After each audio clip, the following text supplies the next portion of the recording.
Depuis le 1er juillet, une décision des autorités rwandaises augmente la taxe sur les vêtements seconde main, passant de 0,2 à 2,5 $ pour le kilogramme d'habits et de 0,5 à 5 $ pour le kilogramme de chaussures, soit une augmentation de 250%. L'industrie du textile se frotte les mains. Bien sûr, nous produisons plus. La demande va augmenter et les gens doivent s'habiller. Et si les impôts sur les vêtements d'occasion augmentent, les gens vont arrêter de les acheter. Pour la seule année 2015, les importations de vêtements seconde main représentent plus du quart des 125 millions de dollars d'importation dans le textile. La mesure vise donc à protéger les deux usines, l'une rwandaise et l'autre chinoise, et surtout la myriade de petits tailleurs qui portent à bout de bras le textile rwandais. Mais la décision risque de créer un désastre pour d'autres acteurs du secteur. Ça va être difficile. Je gagne ma vie grâce à ce travail. Ça va me poser des problèmes. Et tous les Rwandais qui travaillent dans le domaine vont avoir beaucoup de difficultés à survivre. Dans ce petit pays d'Afrique de l'Est où le génocide a contribué à renforcer le sentiment national, une telle mesure va bien au-delà des seules considérations mercantiles. Ce n'est même pas en ces termes qu'il faut en discuter. Les vêtements d'occasion, ce n'est pas une industrie qui produit et ce n'est pas acceptable du point de vue de notre dignité. Nous préférerions des vêtements neufs importés de l'étranger qui puissent entrer en concurrence avec ce que nous produisons ici. Au Rwanda, une grande partie de la population vit dans la pauvreté. La décision du gouvernement est donc fortement critiquée. Pour nous, ça va être compliqué. Je vais avoir du mal à habiller mes enfants, les nourrir. On préférait que ça ne change pas. Pour moi, cette décision n'avantage que les riches. Ils ne pensent pas aux gens de la classe moyenne. La décision des autorités rwandaises intervient alors qu'en février, les chefs d'État de la communauté des États d'Afrique de l'Est, EAC, réunis à Arusha en Tanzanie, s'étaient entendus pour bannir totalement les vêtements d'occasion d'ici 2019.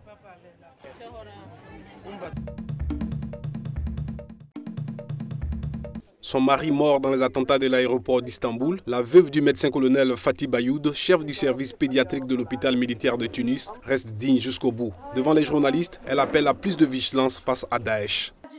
Mon fils disait qu'il cherchait la vérité et il croyait pouvoir la trouver chez Daesh. Mais il a trouvé que c'était une anarque. Il nous l'a écrit dimanche soir. Les parents doivent être plus vigilants. Ils doivent mieux surveiller leurs enfants. Nous parlions de tout avec notre enfant. Il n'y avait pas de sujet tabou. Nous ne comprenons pas. C'est en allant accueillir sa femme à l'aéroport d'Istanbul et lui annoncer la nouvelle du retour de leur fils unique qui s'était engagé pour l'État islamique que le chemin du médecin a rencontré celui des terroristes. Fatih Bayoud a été enterré vendredi au cimetière Sou Essef, dans sa ville natale, dans une grande émotion.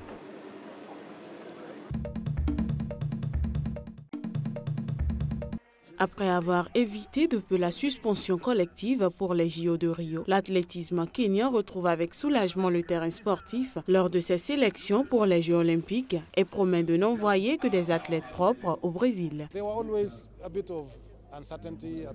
Il y a toujours un peu d'incertitude, des doutes et des inquiétudes à cause des accusations et des accusations nouvelles, devrais-je dire, parce que chaque athlète kenyan n'a pas utilisé des substances interdites. Nous avons les dossiers de ceux qui en ont utilisé et ils ont été mis en garde selon les règles et régulations de l'Agence mondiale antidopage et de l'IAAF. Et ils ont été avertis, ils ne sont pas ici.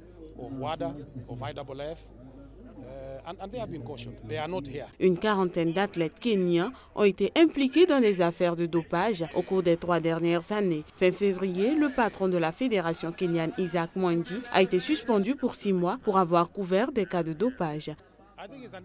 Il va maintenant falloir convaincre le monde que les athlètes kenyans sont propres. S'ils ont des doutes, on n'a aucun problème, nous allons coopérer.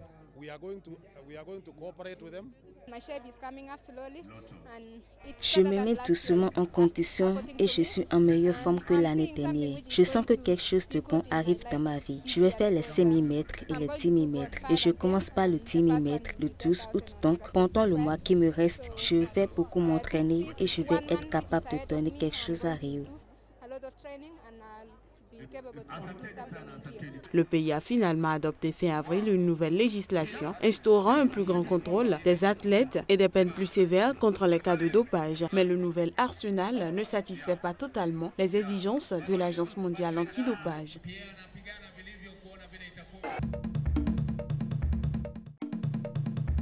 Des experts et une entreprise norvégienne ont affirmé mardi avoir découvert dans la vallée de Rift, en Tanzanie, un énorme gisement d'hélium, un gaz rare essentiel dans la recherche scientifique, mais aussi utilisé pour la recherche aérospatiale ou pour gonfler des ballons dans les fêtes.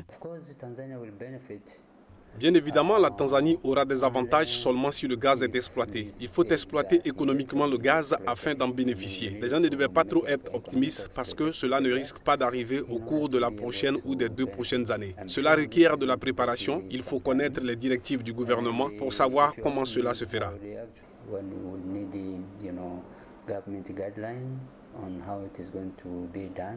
Ce gisement de 1,5 milliard de mètres cubes d'hélium découvert en Tanzanie peut répondre pendant 7 ans à la demande mondiale de ce gaz utilisé dans les scanners médicaux, les télescopes, la cryogénie, la recherche aérospatiale et dont la production actuelle suffit difficilement à répondre à la demande. Selon les données de l'Institut américain de géophysique, le mètre cube d'hélium se vendait entre 3 et 7 dollars en 2015, ce qui valoriserait le gisement découvert en Tanzanie à au moins 4,5 milliards de dollars.